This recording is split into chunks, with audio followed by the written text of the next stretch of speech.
Boa.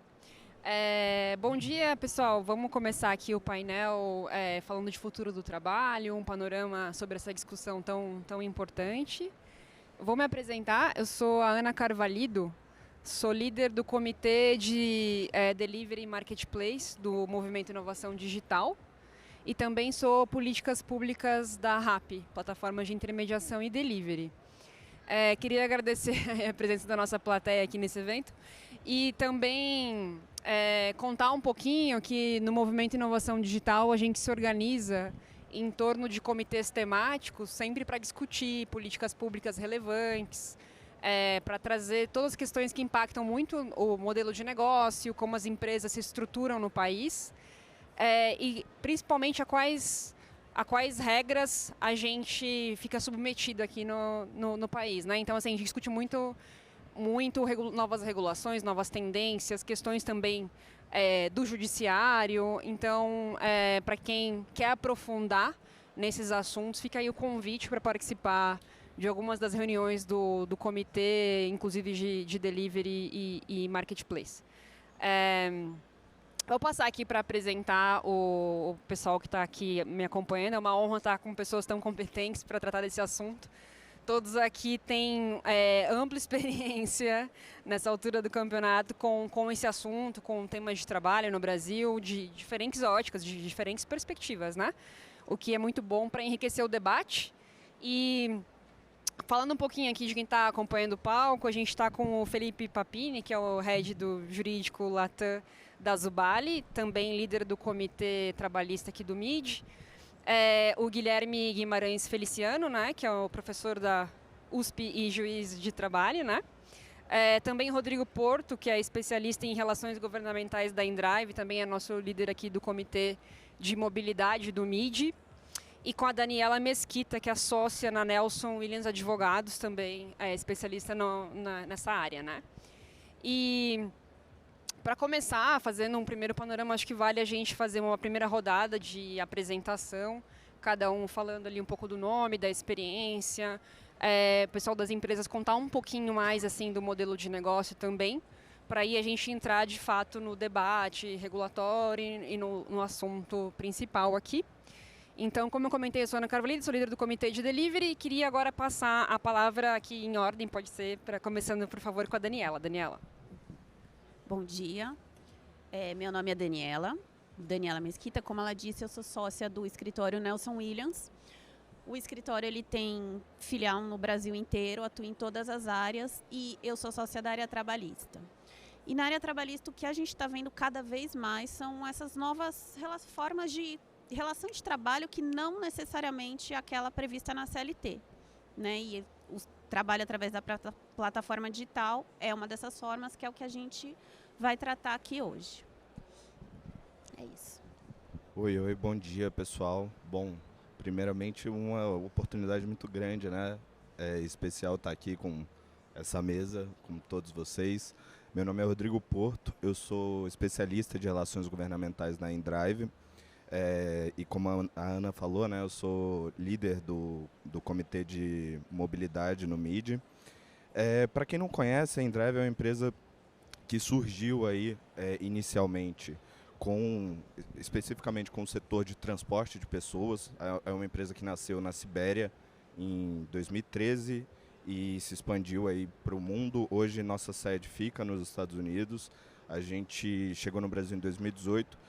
E é interessante comentar um pouco do modelo de negócio da Endrive, porque a gente tem um modelo diferente, né, do que as pessoas estão mais acostumadas quando a gente fala de transporte individual de passageiros por aplicativo, né. A Endrive, diferente das outras empresas, ela possui um modelo de negociação direta, né, uma empresa que liga passageiros a motoristas. E hoje, como nós atuamos em outras verticais também, nosso papel é um papel de empresa intermediadora. Então, nós ligamos ali potenciais clientes com potenciais provedores de serviços em geral. E essa negociação direta, é importante falar disso, é algo que hoje eu entendo como nosso principal diferencial do nosso modelo de negócio, porque a gente permite que usando o exemplo, né, do transporte de pessoas, a gente permite que o passageiro ele faça uma oferta. Essa oferta ela é distribuída para todos os motoristas cadastrados que estão num raio específico, dependendo da cidade, e o motorista ele tem a liberdade de, com base nas informações ali disponíveis a ele, de distância, de nota do passageiro, de avaliação da distância dele até o passageiro, né, e do tempo de corrida, ele tem a opção de de fazer uma contraproposta aceitando, né, o valor inicialmente proposto, ou aumentando, colocando aí um valor que ele acha justo, que ele julga necessário, com base no que ele conhece, né, da expertise, do trabalho dele, dos custos que ele tem e tudo mais. Essa contraproposta ela volta para o passageiro, e o passageiro, com aí todas as contrapropostas que foram feitas, ele tem a oportunidade de dar a palavra final, né, digamos assim, sobre qual motorista ou qual valor melhor atende aí as condições dele. Então, é um modelo diferente dos tradicionais, né, um modelo que chegou no Brasil no fim de 2018 e tem ganhado tração cada vez mais. E é importante mencionar que hoje no Brasil, a gente atua com outras verticais, a gente tem outras verticais também. Então, a gente não está apenas no transporte de passageiros, a gente também tem o pessoal das entregas aqui no Brasil, e o modelo funciona igual para todos. Esse modelo que eu citei, ele funciona do mesmo jeito, né, para todas as outras verticais. E além de entregas, a gente tem serviços em geral, manutenção, serviços de limpeza, a gente tem pessoas que passeiam com os cachorros, né, tem o nome até em inglês para isso, dog walkers, e vários outros serviços. Então, com base nessa transparência, né, e nessa possibilidade de negociação direta, isso também faz com que a gente consiga ampliar bastante ali os tipos de serviço que a gente faz a intermediação. Bom, da minha parte, eu acho que é isso de apresentação inicial. Papini? Bem, seguindo a ordem aqui, boa tarde, bom dia, né, ainda para todo mundo. Agradecer a presença e também cumprimentar os meus amigos aqui de painel. Eu sou o head do jurídico Latam aqui da Zubali. A Zubali é uma empresa que cuida de serviços de logística para varejo, né? Então, a Zubali não tem, ao contrário de outras plataformas como a Ana, né, da Rappi, a gente não tem canal de vendas. A gente cuida só dessa parte de operação logística mesmo, e voltado para todo tipo de varejo, né? Então, farmácia, loja de pet, mercados, atacado e varejo. Então, a gente cuida dessa parte tanto da seleção e empacotamento de produtos, quanto da parte de delivery, no modelo bastante já conhecido de plataforma, né? Em que os usuários se inscrevem e aí, a partir disso, passam a receber tarefas ali a partir da sua geolocalização. E aí aceitam ou não essas tarefas e vão fazendo e tendo seus ganhos ali diariamente. E passar o microfone para o professor. Muito obrigado. Também eu cumprimento os meus colegas, minhas colegas que estão aqui. É uma satisfação estar presente nesse evento. Um cumprimento também a todos vocês que estão acompanhando.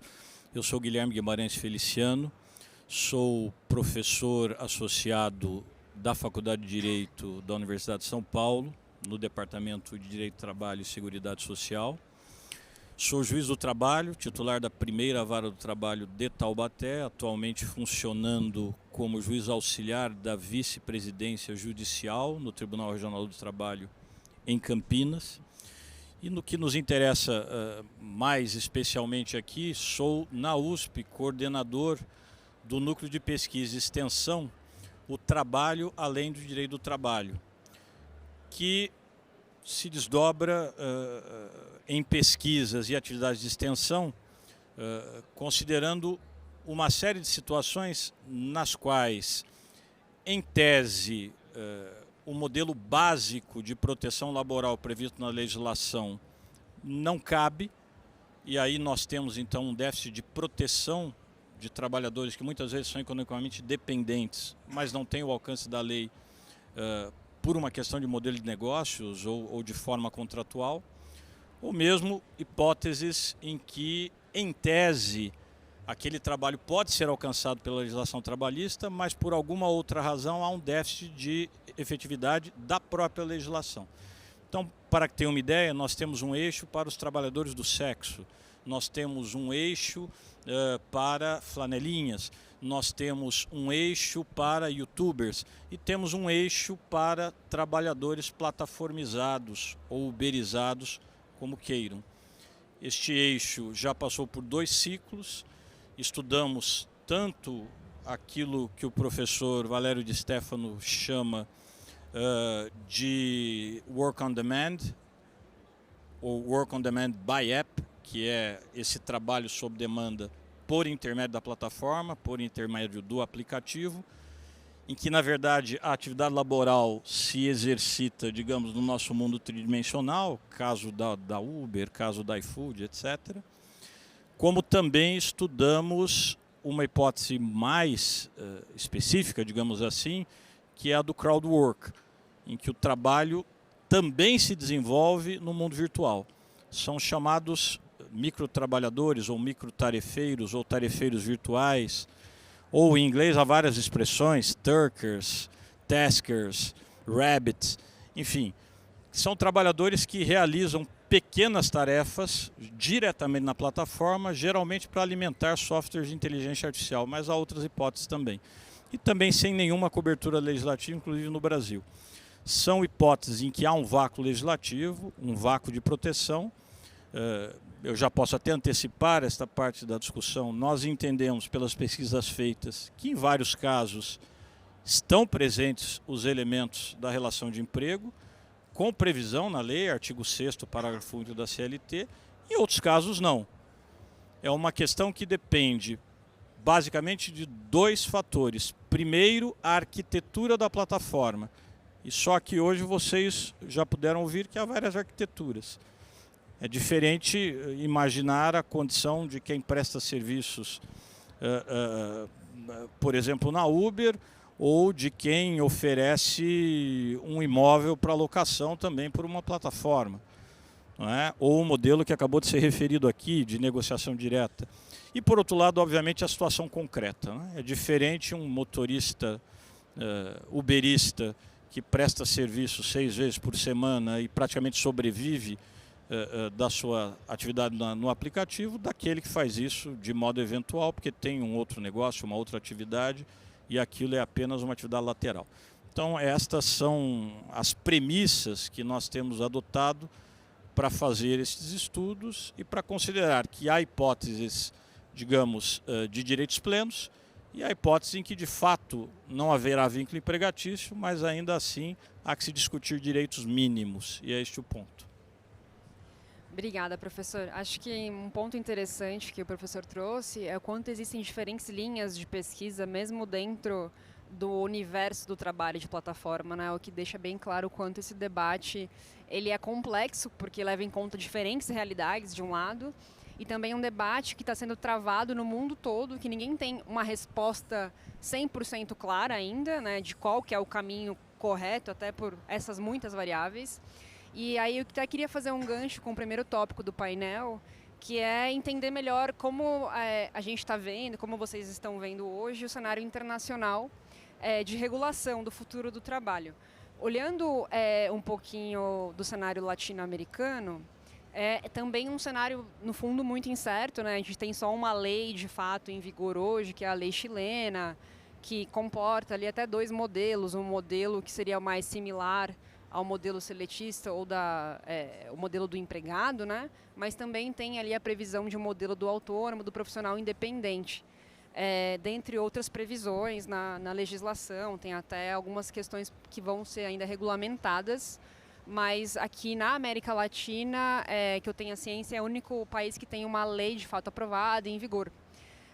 A gente tem também na Argentina agora, em meio ao debate presidencial, todos os candidatos ali, principalmente os 2 que estão mais bem colocados, colocando também essa questão, que querem também tratar, né, do trabalho por plataforma. Então, devem apresentar aí um projeto de lei, uma proposta de regulamentação, uma vez, obviamente, empossados e tudo mais, mas já está na ordem do dia, né?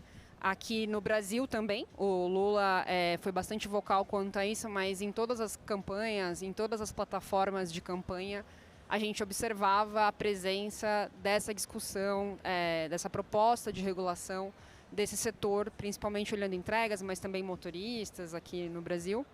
No México, a gente sabe que começou uma discussão e que não avançou totalmente. Teve algumas diretrizes, até um grupo muito presente lá de entregadores tratando do assunto. Foi criado uma espécie de uma aliança lá para discutir, entre os entregadores, né, uma aliança para discutir quais seriam parâmetros, quais seriam princípios da legislação, mas acabou não avançando. Então, assim, acho que essas realidades em que a gente vai vendo que a discussão talvez não avance tanto mostram um pouco da complexidade também. E na Colômbia tem algo similar, tem também um projeto de lei, se eu não estou enganada, sobre o assunto. Então, aqui no continente nós estamos muito ativos, pelo menos em iniciar o debate. No caso do Chile, talvez um pouco mais avançado, né? Já tem uma lei lá, mas em todos os países a gente está observando essa preocupação. No Uruguai também tem um projeto de lei. E na Europa tem também a lei da Espanha, tem nos Estados Unidos algumas legislações locais, né? Não nada a nível nacional, mas locais sobre o assunto, salário mínimo e tal. Então, assim, é um universo bem rico de discussão, tem muitas referências para a gente levar em consideração. No Brasil, foi instalado um grupo de trabalho para debater o assunto também pelo Ministério do Trabalho e Emprego. Então, a gente está vendo essas pedras se moverem muito em todos os países, assim.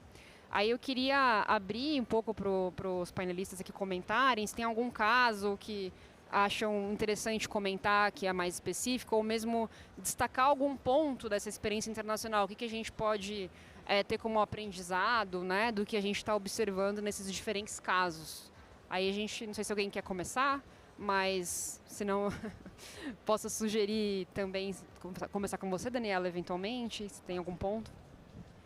Bom, essa é uma questão que realmente, assim, é uma discussão mundial, né? Todos os países estão com essa preocupação no mundo inteiro. Na Europa, a gente tem países como o Reino Unido, que tem uma legislação que não reconhece como um vínculo de emprego, mas assegura direitos mínimos. Tá? Seria um intermediário entre o autônomo e o empregado. Tem outros lugares nos Estados Unidos, a Califórnia, por exemplo, tinha uma legislação que estabelecia como empregado e com o tempo teve que alterar, porque viu que na realidade não era um trabalhador normal. Então, assim, agora eles asseguram os direitos mínimos, mas o trabalhador é considerado como autônomo, mas tem o limite da jornada, tem o salário mínimo e algumas outras proteções que o trabalhador no padrão normal também tem, mas não tudo, ser intermediário. Eu acho que o Brasil está nessa discussão, eu não sei se vai para esse sentido também, ainda é uma questão muito controvertida. Há quem entenda que realmente todos os requisitos do vínculo estão presentes e há quem entenda que não, mas como o Dr. Guilherme falou, é caso a caso.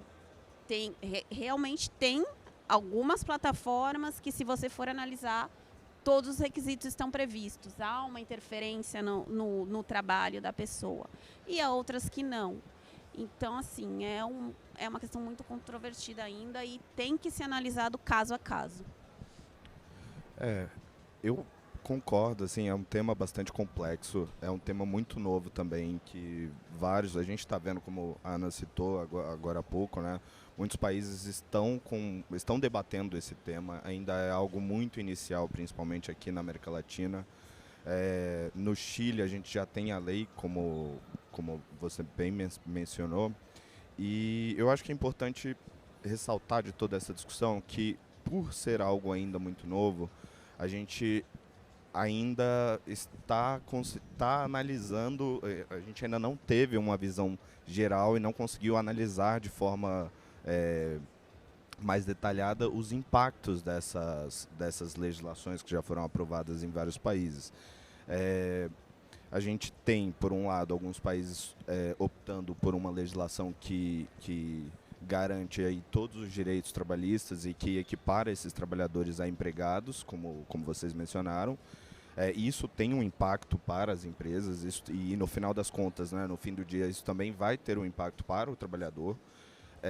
E do outro lado a gente tem países que estão adotando normas mais flexíveis, que estão seguindo aí um modelo híbrido, né, em que o trabalhador ele não é considerado empregado, mas ele está ali ele também não é autônomo. De todo esse cenário internacional, acho interessante até destacar e trazer um exemplo que a Endrive tem passado, né, está passando agora no Chile, que por conta da legislação chilena e considerando também o nosso modelo de negócio, considerando todas as obrigações que foram trazidas ali pela regulamentação chilena, a nossa vertical de courier teve que sair do país por vários motivos, mas entre eles aí algumas obrigações que, quando a gente vai analisar o intuito do legislador, o intuito de quem estava escrevendo, é bastante positivo e tem até muito sentido por trás. Mas quando você coloca isso na prática, e aí um exemplo muito claro do Chile é, por exemplo, a disponibilização de EPIs. Eu acho que vale trazer isso como exemplo, porque assim, quando você vai analisar a intenção de quem estava escrevendo, a intenção do legislador, eu acho que ninguém aqui vai discordar que é algo positivo. Mas quando você traz isso para a realidade, considerando um modelo em que um mesmo trabalhador ele está presente ali em 5, 6, 7 plataformas, quando você obriga cada plataforma a disponibilizar um EPI para o mesmo trabalhador sem nenhum tipo de contraprestação, sem nenhuma obrigatoriedade por parte do trabalhador, você inviabiliza vários negócios. E esse foi um dos motivos da gente ter saído, a vertical de couriers, né, especificamente. E é algo que eu acho interessante trazer para o debate, porque muitas vezes a gente vê uma boa intenção por parte do legislador, mas, por outro lado, isso acaba gerando impactos. Então, é importante a participação de todos os players, né? É importante que todo mundo seja ouvido durante esse processo decisório, esse processo de construção de uma política pública. Tanto o lado dos representantes desses trabalhadores, quanto as empresas, técnicos, como o professor, enfim. Eu acho que é isso, de modo geral. Continuando aqui, eu acho que um consenso que a gente tem da experiência mundial é que existe essa necessidade de alguma regulamentação, né? Eu não vi nenhum país que tenha dito não é vínculo e não tem nada, né? Nenhuma lei nesse sentido passar. Então, eu acho que a organização dessas categorias, dessas atividades, né, mais essa facilidade em perceber que existe essa demanda de proteção, causam essas necessidades da gente botar isso no debate, na mesa, e cada país está dando a sua solução, né? Na França, agora, houve um acordo entre o governo e as plataformas, as maiores plataformas, que vai se tornar num ato normativo para que seja seguido por todas as outras plataformas, então com o pagamento mínimo, né? E um mecanismo de auditoria, digamos assim, da participação dentro da plataforma, então não vai poder haver exclusão arbitrária, né? Então isso foi o que foi acordado lá. Na Colômbia, né, a Ana mencionou, é um projeto só de inclusão previdenciária, não traz outras questões, apesar de estar dentro de uma reforma trabalhista que eles estão promovendo muito ampla, está acontecendo só uma inclusão previdenciária, que é para esse público que é mais vulnerável, né, do ponto de vista tanto de saúde quanto de... né, é uma atividade de risco clara, né? Você está na rua, está ali na moto ou num carro. Então cada país ali está dando a sua solução. E o que eu acho que existe de desafio, que foi muito claro, né, das experiências internacionais, é a multiplataforma, né, a questão de ser multiplataforma e como você gera obrigações para diferentes plataformas para a mesma pessoa, né? Então, assim, às vezes eu posso estar inscrito em 3, 4 plataformas e ter um seguro de vida para cada uma, um capacete de cada um extintor de incêndio de cada um, e vai fazer o que com esse extintor de incêndio, né? Assim, um bastava e agora ele tem 4, mas não tem nem onde pôr, né, o extintor que recebeu. E aí um desafio particular do Brasil, eu acho, é uma questão de dimensão, né? Então, assim, nenhum país se propôs, ou nenhuma regulamentação que até hoje já está vigendo ou se propôs viger, pretendia regular o tamanho do Brasil, né? Então, assim, outros países tiveram essa experiência em coisas muito menores. Nos Estados Unidos é local, né? São leis estaduais ou municipais, não existe uma lei federal a respeito. Então, acho que esse desafio duplo do Brasil, que é a questão das multiplataformas e nossa dimensão continental, então não é a mesma coisa pretender regulamentar uma plataforma em Manaus, uma plataforma no Rio de Janeiro, uma plataforma no Nordeste, uma plataforma no Sul, né? Então, eu acho que esses são dois desafios que são super relevantes e que, pra gente, infelizmente, não tem muito ainda parâmetro, né, do mundo. Acho que só para comentar rapidinho, antes de passar para você, professora, um ponto que é muito relevante que o Papini trouxe é essa questão do tamanho continental do Brasil e da dificuldade que a gente tem. Naturalmente, essa é uma competência da União, então a discussão acontece toda no âmbito federal, mas você conseguir de fato endereçar uma regulação que seja efetiva e respeite a realidade de cada local, né? Então, por exemplo, quando a gente pensa mesmo nas plataformas de delivery, pensar numa coisa muito simples, um modal, nas cidades de praia, Rio de Janeiro, Recife, a gente vê uma presença muito maior de entregadores e entregadoras que fazem as entregas com bicicleta do que com qualquer outro modal, do que com moto, com carro.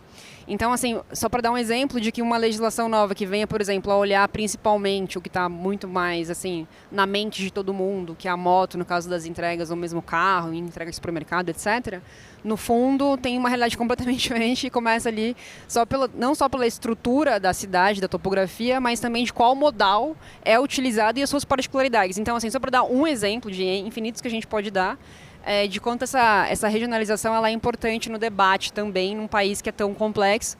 E aqui o MID, o Movimento Inovação Digital, é uma associação que tem aí mais de 150 plataformas e pode contribuir muito e vem contribuindo muito nesse debate, de ajudar a traduzir o que significa isso na prática, para que as novas regulações elas conversem de fato com o que a gente enxerga na ponta, né? E não só numa ideia um pouco mais abstrata, talvez, do que seja esses modelos de negócio. Aí, professor, por favor. É realmente uma questão polêmica, complexa. Eu tenho partido da seguinte premissa.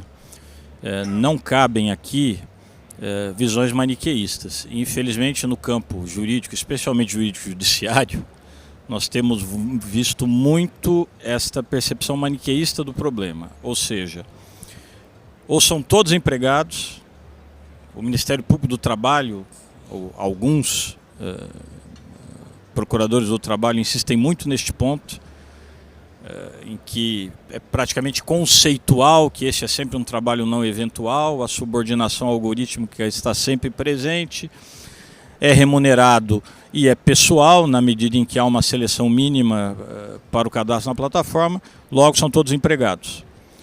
O que, como eu disse antes, não me parece que cabe nestes termos. Eu tenho de ver a arquitetura da plataforma, tenho de ver a situação concreta, enfim, não vejo desta maneira, embora entenda e admita que algumas arquiteturas, como a da Uber, como a da iFood, naturalmente predispõem à subordinação por meio telemático nos termos do artigo 6º, parágrafo único da CLT. Mas não é o único requisito da relação de emprego. E há, por outro lado, especialmente uma certa advocacia especializada que insiste em dizer que é sempre um trabalhador autônomo, à maneira de um médico, de um profissional liberal, e se insiste muito na ideia do empreendedor, né? E aí o professor Ricardo Antunes da Unicamp tem até uma expressão que na verdade ele traz da Europa, que é de certo modo, uma ironia para esta visão. É a ideia do empresário de si mesmo, do empreendedor de si mesmo. Qual é o bem de capital que ele tem? Ele tem uma bicicleta, ele é um empreendedor, ele vive do que ele ganha na plataforma, através de uma bicicleta. Alguns não têm nem isto, entregam a pé. Se tem um empreendedor, ele está empreendendo o quê? Mesmo no caso da Uber, de outras plataformas de transporte de pessoas, há casos, já inclusive referenciados e documentados judicialmente, em que o motorista aluga o veículo, porque ele não tem o bem de capital, por assim dizer. Então, foi dito aqui, eu concordo, a tendência no mundo parece revelar que em nenhum país civilizado permanecerá a ideia de nenhum direito. Especialmente porque, geralmente, eu tenho uma condição de dependência econômica. E aí vem as soluções. E aí o meu ponto de que este não pode ser um debate maniqueísta. Tanto a meu ver, como eu dizia na primeira intervenção, haverá casos de vínculo de emprego, e a Justiça do Trabalho terá de reconhecer, já está reconhecendo. Neste momento é um ambiente judicialmente tenso. Vocês sabem que o Tribunal Superior do Trabalho, que tem 8 turmas, neste momento já tem uma pequena maioria de turmas reconhecendo o vínculo empregatício, especialmente em caso de aplicativos de transporte de entregas, de delivery, né? Então, destas 8 turmas, 5 reconhecendo, 3 não reconhecendo. Esta questão deverá ser uniformizada na SBDI 1, que é a seção de dissídios individuais, a primeira seção de dissídios individuais que vai ter de uniformizar essa interpretação. Mas antes disso mesmo, e também sabem disso, a questão chega ao Supremo Tribunal Federal, não é? Ministro Dias Toffoli, o caso da Cabify, que nem está no Brasil mais, e o ministro termina afastando desde logo a possibilidade do vínculo, o que, na minha visão, crítica acadêmica, é uma visão equivocada, porque é exatamente o que nós estamos dizendo aqui, há que se analisar o caso concreto. Não há como se construir uma tese no sentido de que jamais haverá o vínculo empregatício. E o que me parece é que as tendências mais claras que vão se desenhando no mundo hoje vão nesse sentido, de reconhecer mínimos direitos, ora como empregados, ora como uma categoria de trabalhadores diferenciada, que porém tem direitos mínimos, especialmente pela condição de dependente econômico, ora admitindo as duas coisas, que me parece o caminho mais acertado, é o caminho que a Organização Internacional do Trabalho tem adotado. Não é?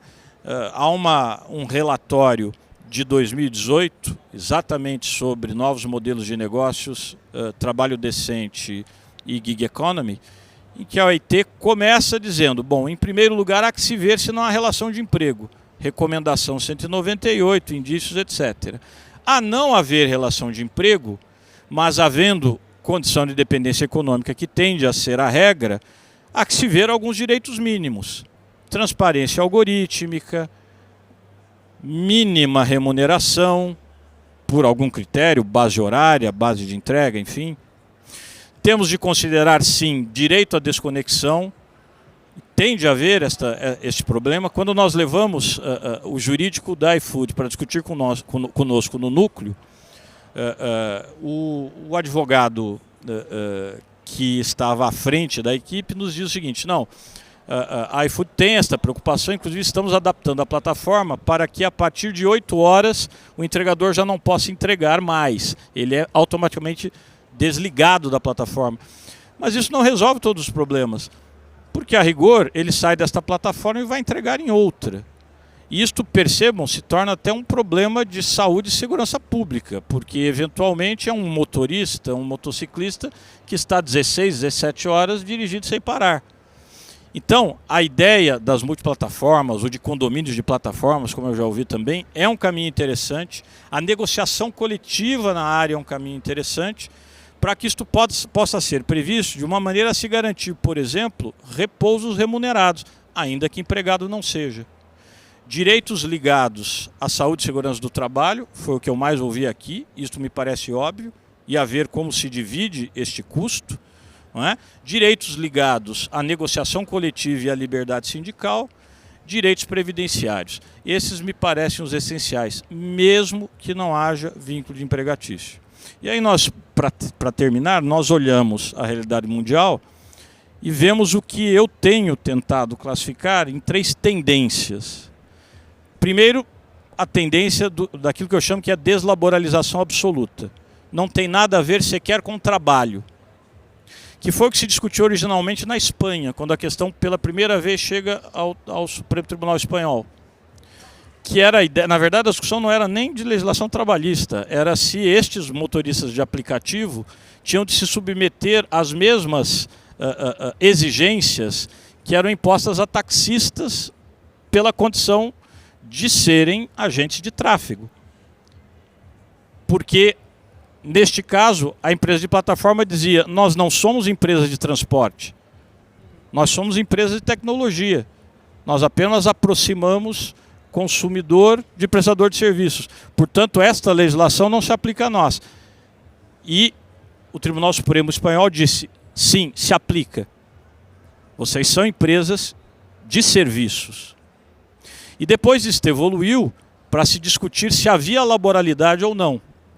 Aí é uma outra discussão, é o que eu chamo de laboralização ou de deslaboralização relativa. Há quem admita a relação de trabalho, mas não admita a relação de emprego. O TST tem várias decisões nesse sentido, pelas turmas que não admitem a relação de emprego. Então, entendem, há trabalho, logo a competência da Justiça do Trabalho, mas não há emprego, então não são os direitos todos da CLT. Porque no Brasil há também manifestação da tese da deslaboralização absoluta. Há um precedente do Superior Tribunal de Justiça em que se diz, não tem nem trabalho aqui, quem tem que julgar isso aqui é a Justiça Comum.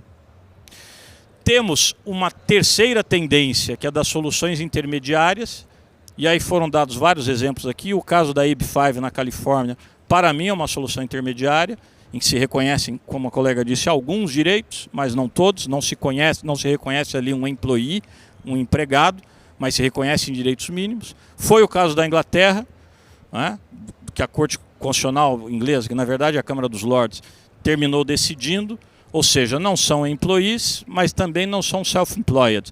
Não são empregados, mas também não são autônomos, são workers. Lá eles têm esta figura, uma figura intermediária, tem alguns direitos mínimos. E tem, evidentemente, a tese, além destas ditas soluções intermediárias, da equiparação tout-court, ou seja, são empregados. A meu ver, repito e encerro, é possível a equiparação tout-court. Há que ver o caso concreto, mas para além disso, há que se discutir os direitos mínimos, e talvez nisso é que nós estejamos pecando no Brasil. Obrigada, professor. Eu acho que agora, até pegando alguns ganchos do que o professor trouxe, gostaria de tratar um pouquinho de como que vocês estão vendo hoje o cenário brasileiro, pensando tanto em discussões de legislação, de políticas públicas, mas também a questão do judiciário, né, que a gente sabe hoje que existem decisões que vão em sentidos um pouco diferentes, de acordo com a convicção, né, dos juízes, e também alguns casos do Supremo, que a gente sabe ganharam muita visibilidade recentemente. E aí eu acho que tem dois pontos importantes que o professor trouxe, que um primeiro ponto é o que você considera esses modelos de negócio. De fato são modelos inovadores, de intermediação? Não, são modelos no fundo super tradicionais de logística e transporte. Então esse debate que diz mais respeito à forma que você enquadra economicamente essas empresas, ela acaba sendo travado e de alguma forma norteando a discussão também do ponto 2, que seria qual é esse formato de trabalho? É uma relação comercial? É uma relação... Que tipo de relação especificamente é essa, né? São duas linhas que a gente vê que se cruzam em alguns momentos, até porque elas têm uma relação, mas que são super importantes para discutir isso. E aí queria ouvir um pouco vocês, cada um aqui tem alguns advogados e aqui tem um pouco mais de experiência com a parte de política pública, mas ouvir um pouco como vocês estão vendo hoje o debate brasileiro nesse sentido. Dentro da esfera do judiciário, a relação TST, Supremo, enfim, questões de jurimetria, quais são as tendências, quais são os pontos, o que a gente pode aprender na esfera do judiciário ou mesmo na área mais do legislativo, pensar no grupo de trabalho, questões mais políticas, como que a gente está vendo o debate. Então, queria abrir para vocês comentarem um pouco, né, como é que se dá esse cenário aqui no Brasil hoje. Se puder começar, Daniela, por favor. Bom, a questão no judiciário ainda está muito controvertida, tem decisões assim completamente diferentes. Tem aqueles que entendem que realmente todos os requisitos do vínculo estão presentes e aquele realmente é um empregado. E tem os que entendem que não. Então, eu acho que a questão assim que o maior problema é a subordinação. Porque que esses empregados são livres para decidir o horário que eles vão trabalhar, quantas horas, quantos dias, realmente acontece. Mas só isso é um fato para configurar como autônomo? Não. Tá? E a questão da subordinação tem a questão das plataformas, a questão das avaliações por usuário, da questão da suspensão se a pessoa não atende alguns chamados ou se tem avaliação negativa, daí é suspenso para trabalhar por alguns dias. Então, essas questões é que a corrente que entende que realmente eles são empregados entendem que realmente existe uma subordinação, que eles não são autônomos, eles estão atrelados a regras da plataforma. Tá? E o judiciário está muito dividido. Aqui em São Paulo a gente teve uma decisão recente de uma ação civil pública que reconheceu que realmente são todos empregados, mas o TST, como o doutor disse, o TST está dividido, tem decisões completamente diferentes e o STF tem a tendência a reconhecer como autônomo. Então, o STF está nessa tendência de não só com relação à plataforma, mas com trabalhos que não são aquele modelo tradicional da CLT. Tá? Inclusive, essa decisão da Cabify entendeu que se aplica a lei do transporte autônomo e realmente nem é competência da Justiça do Trabalho, mandou para a Justiça Comum. Então, assim, não tem ainda um entendimento pacificado. Tá claro que tem muito debate ainda. Muita discussão pela frente ainda. Não dá para falar o judiciário está indo nesse sentido hoje, né? Não, talvez por enquanto breve, ainda não. Mas não agora. Eu acho que essa complexidade ela se estende também, né, para o Executivo e para o Legislativo. Nós tivemos agora, há pouco, né, se encerrou em setembro desse ano, o grupo de trabalho que foi criado pelo governo federal, com o objetivo de ouvir as associações, ouvir as empresas, ouvir os trabalhadores por meio aí dos sindicatos que estiveram presentes aí nesses 150 dias do grupo de trabalho. E como eu disse, né, é um tema muito complexo e que não está só no judiciário. Essa complexidade se estende e se estendeu aí para o grupo de trabalho. Quando a gente olha, né, que principalmente para os diversos modelos de negócio, falando especificamente do caso Endrive, a gente entende e a gente tem até uma preocupação enorme de participar e estar presente na construção dessas políticas públicas, para que no fim não haja um incentivo ou a política ou a legislação final não incentive apenas um tipo de modelo de negócio. A gente entende que num modelo em que você não tem a intermediação de pagamento, que o pagamento é feito diretamente entre o usuário e o prestador de serviço, um modelo em que existe a liberdade de negociação direta entre as partes e que não existe um controle sobre a prestação desse serviço, a gente entende que é algo positivo e que tem que coexistir junto com os outros modelos, para que as pessoas tenham a possibilidade de escolher o que melhor se adequa à realidade delas, e por isso a gente também entende que é importante que todos os players sejam ouvidos durante a discussão e que principalmente os tomadores de decisão não tenham essa visão que até o professor trouxe maniqueísta sobre o assunto, né? A gente entende a importância de que um marco legal, um eventual marco legal que saia aí do Congresso, ele garanta a existência de modelos alternativos ou pelo menos traga um pouco essa visão nessa regulamentação. E aí, para encerrar a minha fala, eu não digo, nem é minha intenção, né, falar que esses modelos alternativos não tem que ter nenhum tipo de contribuição, não tem que garantir nenhum tipo de direito mínimo.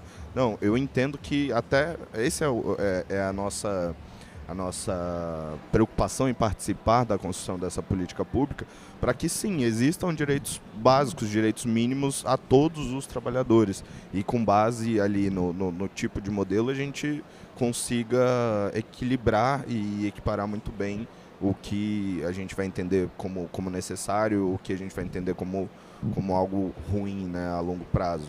E também é importante falar que, como é algo muito inicial, a gente tem um longo caminho pela frente no Legislativo. Nós já temos diversos projetos, né? Eu acredito que mais de 50 projetos de lei tramitando desde 2017, 2018. Mas a gente sabe que o governo vai apresentar, ou pelo menos é uma tendência de que o governo apresente um projeto de lei tentando trazer aí pelo menos os principais pontos que foram discutidos no grupo de trabalho, né?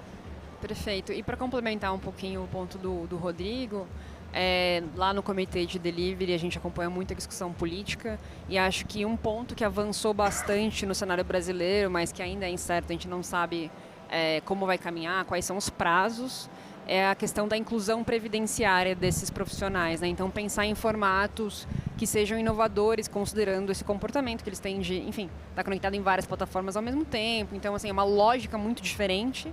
E até algumas pesquisas de opinião que foram publicadas de institutos de pesquisa, como o Datafolha, os próprios profissionais sinalizando de que eles preferem um modelo flexível quando a gente pensa em motoristas e entregadores. Se eu não me engano, quase 80% deles têm essa visão de que um modelo que seja flexível, que traga mais direitos, seria o melhor dos mundos, né? Então não existe uma convergência desse público de que deveria ser, por exemplo, um modelo seletista. Também está claro, até em linha como o professor falou, eles não estão com uma visão de que tem que continuar exatamente como está. Então teria que ter ali enfim, um meio do caminho, e a operacionalização disso que vai ser um grande desafio, né? Mas esse tema da inclusão previdenciária avançou bastante no debate político. E aí, Papini, quiser comentar um pouco também? Eu acho que complementando com a complexidade que o Rodrigo trouxe, né, não é um debate só previdenciário ou só trabalhista, mas é também arrecadatório, né? A gente comentava, né, qual é a atividade das empresas, né, o professor trouxe o exemplo da Espanha, se é uma empresa de transporte ou não, de intermediação, isso muda a carga tributária também, então existem outros interesses para além, né, dos direitos desses trabalhadores. Tem a questão previdenciária, né, de também trazer arrecadação maior para os fundos de assistência, para o nosso caso o INSS, que seria o regime geral da Previdência. Tem a questão da liberdade sindical, então também começa a agregar muitos outros atores para esse debate que vai complexificando, e eu acho que a gente não pode ter expectativa de que um marco vá sanar tudo para sempre, né? Assim, a gente ainda vive em democracia e é natural que as leis que venham sejam criticadas e mudadas eventualmente a partir da experiência do que elas gerarem no mundo real, e é isso, o mundo vai estar sempre mais à frente do que a legislação consegue prever, né? Então eu acho que é uma presunção também que a gente não pode carregar com a gente e que vai ser um debate provavelmente eterno, né? Porque amanhã, como o Rodrigo mencionou, surge outra plataforma que traz uma nova arquitetura, traz uma nova tipo de pagamento, ou amanhã o Banco Central inaugura uma outra modalidade de pagamento que não está prevista em lugar nenhum e daí muda tudo. Então, eu acho que essa complexidade também vem da vida mesmo e que a gente tem que saber conviver e seguir com o debate sempre, né? Tem alguns pontos interessantes aqui no que foi falado. O primeiro ponto é o seguinte, esta pesquisa da Datafolha, né? O Paulo Galo, por exemplo, que é uma liderança, né, entre os motoristas, enfim, entre os entregadores de plataforma, mas uma liderança no setor, ele tem dito que este fato reflete, na verdade, uma alienação da categoria. É um discurso induzido. Por outro lado, não sei se lembram, há algum tempo, isso tem alguns anos, lançou-se uma página no Facebook, teve muita adesão, foi muito polêmica, que era um pouco nessa linha. Os trabalhadores de aplicativos dizendo, não queremos vínculo de emprego. A página até tinha o nome, não mexa no meu trampo. E depois se descobriu que a página era financiada por uma empresa de aplicativos. Então precisa ter uma certa cautela quanto a isto. O que eu acho é o seguinte, nos Estados Unidos há duas discussões muito bem marcadas a esse respeito. Eu acho que isso diz um pouco com a minha fala anterior. Uma é aquilo que eles chamam de classification litigation, é saber a natureza jurídica. É empregado, não é empregado, é uma terceira categoria, enfim. Outra coisa é dos minimum rights, dos direitos mínimos. E eu volto a dizer, estas duas discussões podem caminhar em paralelo. Foi muito bem dito aqui, nós temos mais, isso nós catalogamos lá no núcleo, temos mais de 50 projetos de lei, então tem muita coisa proposta, muita discussão, em muitos sentidos, mas o que eu percebo muitas vezes é que esse maniqueísmo ainda está muito presente. Quer dizer, tem projeto de lei que pretende incluir, por exemplo, o Estatuto do Trabalho, o senador Paulo Paim. Praticamente coloca tudo no modelo CLT.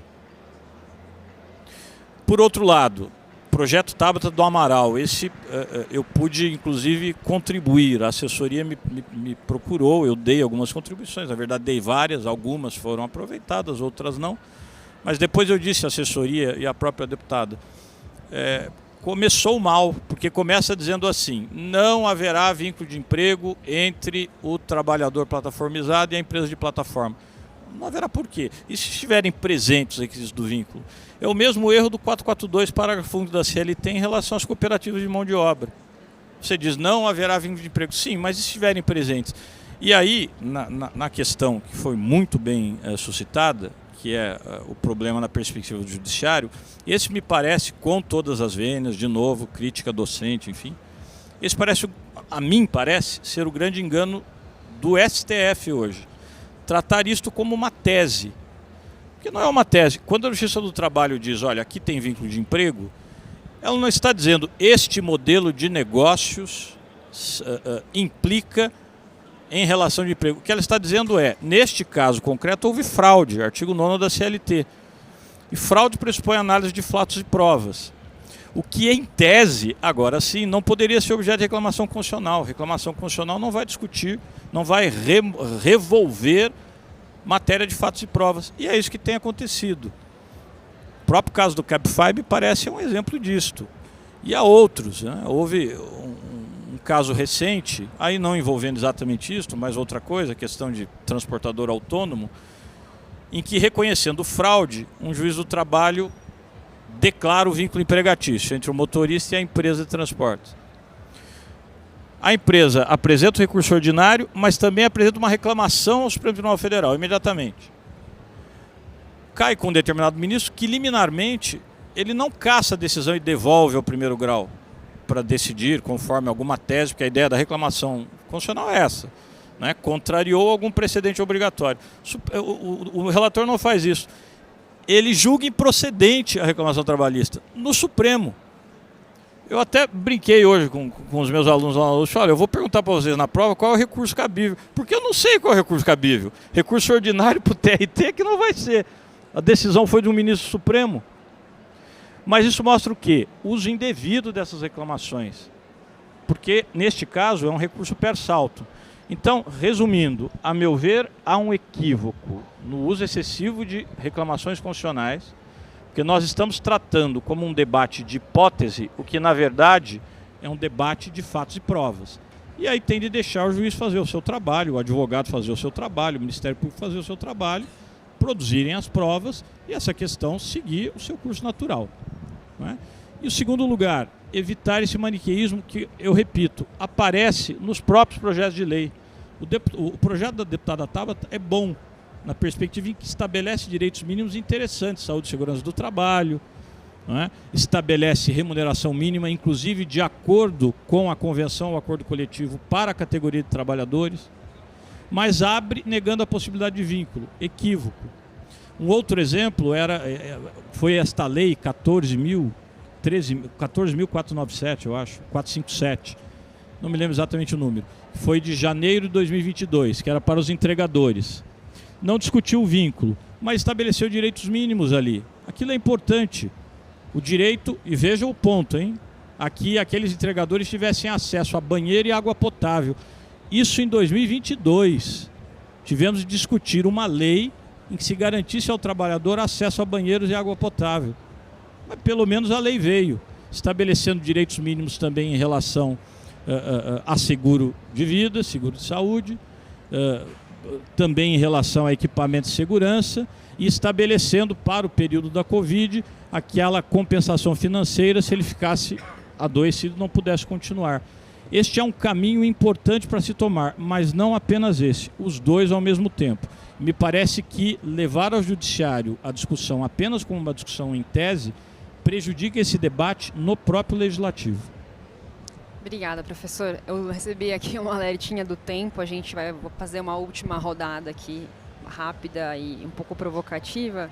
Eu queria que a gente pensasse um pouco quais são as apostas. Quero provocar vocês em fazer um pouco de apostas. Olhando para o futuro, pensando em alguns temas que a gente sabe que estão mais quentes, seja no cenário político, acho que no judiciário tem as suas particularidades, mas no cenário político, por exemplo, a gente sabe que tem avançado muito a discussão de qual é a classificação desse trabalho, que tipo de trabalho, qual que é o formato desse trabalho, isso é uma coisa.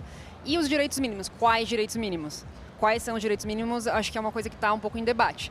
Quando a gente olha para o Congresso ou para o próprio grupo de trabalho que foi formado, no ambiente do grupo de trabalho, por exemplo, se falou muito que eles podem ser uma nova figura, autônomo com direitos. Não tem nada assim escrito em pedra ainda, mas existe já uma visão de que seriam eventualmente autônomos com direitos, uma figura intermediária. E aí quais direitos, acho que é um pouco do ponto, ou exatamente que tipo de autônomo também seria uma outra discussão.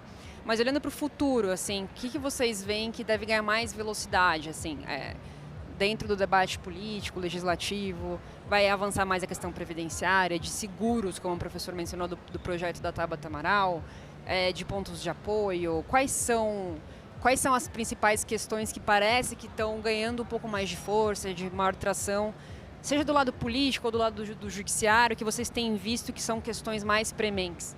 Se a gente puder começar com você, Rô, para quebrar um pouquinho o protocolo aqui também. Claro. Bom, muito interessante sua pergunta. Eu acho que é bem relevante a gente pensar e a gente está até preparado, né, para essa discussão. Quando eu penso, né, no cenário atual, o momento que a gente está da discussão dos direitos que estão sendo propostos ali, tanto que foram, né, até alvo de discussão no grupo de trabalho, eu entendo que existe uma tendência, e é algo que eu considero até que já esteja, de certo modo, pacificado entre empresas e trabalhadores e lideranças, né, desses trabalhadores, sobre a Seguridade Social. Eu acho que isso é um mínimo, é o básico. Então, já existe até um consenso sobre isso. Não vejo a possibilidade da Seguridade Social não entrar como um dos direitos básicos, né, desses trabalhadores, mas a grande questão é como isso vai ser feito, quais alíquotas e onde você vai enquadrar, né, esses trabalhadores dentro da nossa legislação previdenciária, principalmente. Avançando com a Seguridade Social, avançando com a Previdência, eu acho que a gente já consegue garantir o mínimo, assim, já consegue garantir alguns direitos básicos. Mas fora isso, eu também vejo uma tendência de avanço sobre ganhos mínimos, né? E aí também tem uma dificuldade, uma complexidade ali na forma que esses ganhos mínimos vão operar ali na prática, né? Na ponta.